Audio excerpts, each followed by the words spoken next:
Hello there guys, welcome to Dino's Vault. Welcome to my first look walk around preview of the Maruti Fronx that's going to be launched via the Nexa outlet, and this is the Vilox collection accessory pack variant. You might wonder, why you've already showcased the Fronx from the Auto Expo. Well, this has some accessories added on to it called the Vilox collection. As you can see, it looks kind of stunning and kind of contemporary design concept, more like a crossover.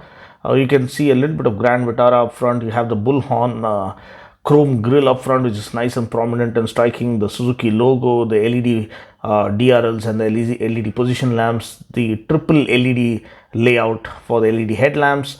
And nowadays, people are doing away with the fog lamps. You also have a lot of chrome accents for the front bumper and the chrome accents underneath the headlamps, if you would notice. So this is called the Vilox collection. Has some accessory pack like more sportier front bumper, red accents all over. You can see red accent on the bullhorn chrome grille. As you can see, it is highlighted in red. So this one might be more striking in a white color variant or a red or a black color variant. We have a little bit of carbon fiber texture as well to make the grille a little more prominent and more striking and more imposing. And it does look, it has a stance of its own, it has a persona of its own. You can see a little bit of the front skid plate kind of an effect with again red accents up front. You can call it the red pack because a lot of red accents all around. You can see the carbon fiber accents on the ORVMs, or the outside rearview mirrors, again with red accents. Red accent on the flared wheel arches with body cladding all around. Again, the red line goes across the body cladding all the way, and the flared wheel arches and the body cladding gives it a sporty SUV or a compact SUV kind of a stance. That's what they want to position it like, a subcompact SUV.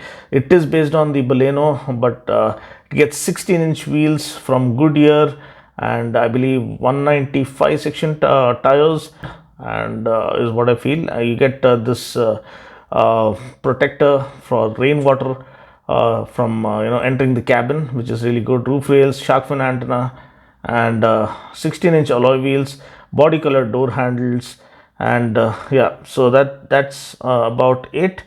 And do we get disc brake at the back? That is something you need to have a check. Integrated spoiler again with red accents at the back, looks pretty neat. You have beautiful sunrise here in the morning, and the bike or the car, sorry about that, the car looks absolutely stunning and something different, more like the S-Cross. A lot of people love the S-Cross. Again, you have a sportier bumper with skid plate kind of an effect, red accents. Then you have the end-to-end LED headlamp layout. Again, the triple wraparound LED tail lamp layout adds a distinct look to the rear end of the Fronx. The boot space is around 308 liters. It is a smart hybrid. You get a 48 volt motor on board to help improve the overall efficiency. You have the Fronx logo over there, and as you can see, the end-to-end LED tail lamp layout has become kind of a norm in this segment. Everyone are trying to get that done to offer more striking visual appeal. Again, the brown accents and the carbon fiber accents continue on the inside as well. The brown leather finish adds a premium feel to the cabin. You have sun blinds included, bottle holders all around, and then you have again the brown dash, dual tone brown and black dash. The seat covers are very well laid out, very premium quality seat covers. I think we've seen this in the Brezza as well. The red piping and the red stitching, the white stitching, the contrast looks nice and sporty and elegant and classy. Flat bottom steering wheel with steering mounted audio and phone controls.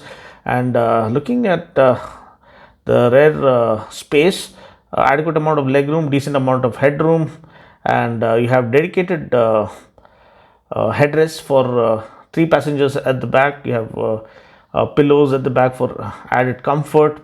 Again, good thigh support offered for the rear seat passengers. Dedicated AC vents being offered as well. It's pretty neat, and the door opens up neatly. You also have door sills that add a little bit of premium touch and classy feel to overall fit and finish and build quality. Chrome door handles right over there, and yeah, so this the B pillar is blacked out. The C pillar is kind of sloped, kind of a roof line kind of an effect. Okay, moving inside, we have the twin pod instrument cluster. You have the MID in between, or showcasing all the relevant info like distance to empty, range, and average fuel economy and average speed. You have the 9-inch touchscreen infotainment system with Android Auto and Apple CarPlay. You have climate control as well. You have wireless charging bay and 360-degree camera in action right over there. That's kind of something we've seen on the Baleno as well, and looks absolutely cool and does its job judiciously, you can say. And the intuitive touch response is really good on the 9-inch touchscreen infotainment system. Here you have the hybrid system being showcased, the 48-volt motor in action. Once you start the car, it shows how the battery optimization is done, and the battery energy flow is all showcased on the 9-inch touchscreen infotainment system. You continue to have accents, carbon fiber accents on the dash as well. And here you have the heads up display, and to turn it on you have to press the HUD button, because they didn't want it to be a distraction that might cause a distraction to few of the drivers. So it's optional. You can turn it on or turn it off. You can retract the screen as well. As you can see, it comes up in no time, and has very good display of the speed and the odo and the other relevant information that you need to see. And if you think that it's a distraction for you, you can always retract it by pressing the HUD button back, such that it will retract back into its space. So that is something that's pretty well done by Maruti, because some people feel that it might be a distraction. So for them, they can just hit the HUD button and they can retract it back in place. But for those who like to have it and enjoy the digital era among the cars, or the technology among the cars, they can always have it on. So here the sound system is kind of slightly underrated, is what I feel. Here you have different Alchemist sound mode, and you have different sound settings that you can choose from. Also, when it comes to 360-degree view, you can always change the view as per your preference by hitting the view button, or you can get into the settings as well, and you can change that as per your vision will. You can change it for the exterior view, or you can change it to the interior view. You can get into the settings now, and you can add and change different types of view, a zoomed in view, or a top view, or a wide angle view, whichever view that you would prefer.